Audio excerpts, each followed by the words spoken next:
I know from my experience, living in the 1980s was like living through a war. I saw all around me people my own age and younger dying left, right and centre. Some of the most beautiful, intelligent, kindest, most brilliant people of my generation, just gone. When it got to the point where I was told in hospital, there's nothing more we can do for you. You've got Kaposi's sarcoma in the lungs, the chemotherapy's failing, you now have pneumonia. I just said, this is not fair.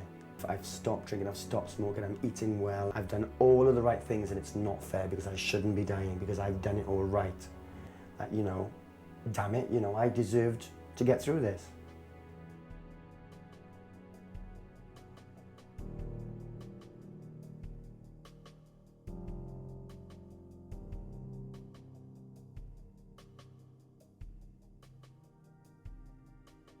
I don't think gay men now are going to have that same experience, because people aren't dying in the way that they were dying back in the 80s or the early 90s. And this is a fantastic thing. I mean, we're really thrilled that there are now effective treatments which can extend people's lives. I take the 1 tablet of Kivexa and the 2 tablets of Nevirapine, and I do that once a night. These are the pills I take every day. The gabapentin, which are for the neuropathy, and they're actually an epilepsy drug that make you fall over a lot. These are acetyl L-carnitine, which is supposed to help recoat the nerve endings. It's also tipped as an anti-aging drug, but I haven't yet seen any results. Those 2 are the only 2 that actually control my HIV. All I have to do is to take 1 or 2 tablets a day.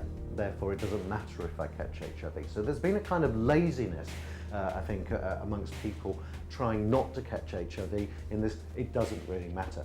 I think if you ask anyone living with HIV, they prefer not to. We know people are still dying from HIV. We know the drugs are toxic in the short term and the long term.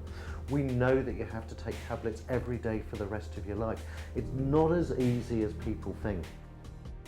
I don't think any gay man can pretend that he's unaware of the possibility that the person he's having sex with might be positive. I don't think you can have sex with somebody whose status you don't know and then claim that they deliberately infected you, because you could have deliberately not caught it.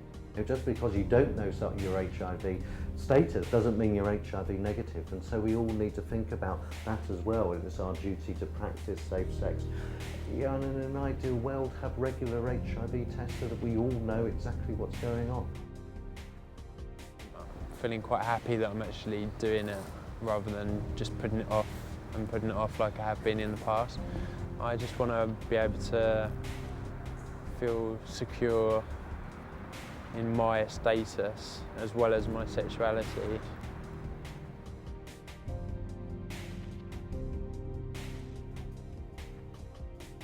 It would be much better to know that you were positive than not know at all, because at least then we would be in a position to assess what was going on with you and offer you care. It's much easier for us to keep you well than it is for us to try to make you better much further down the line.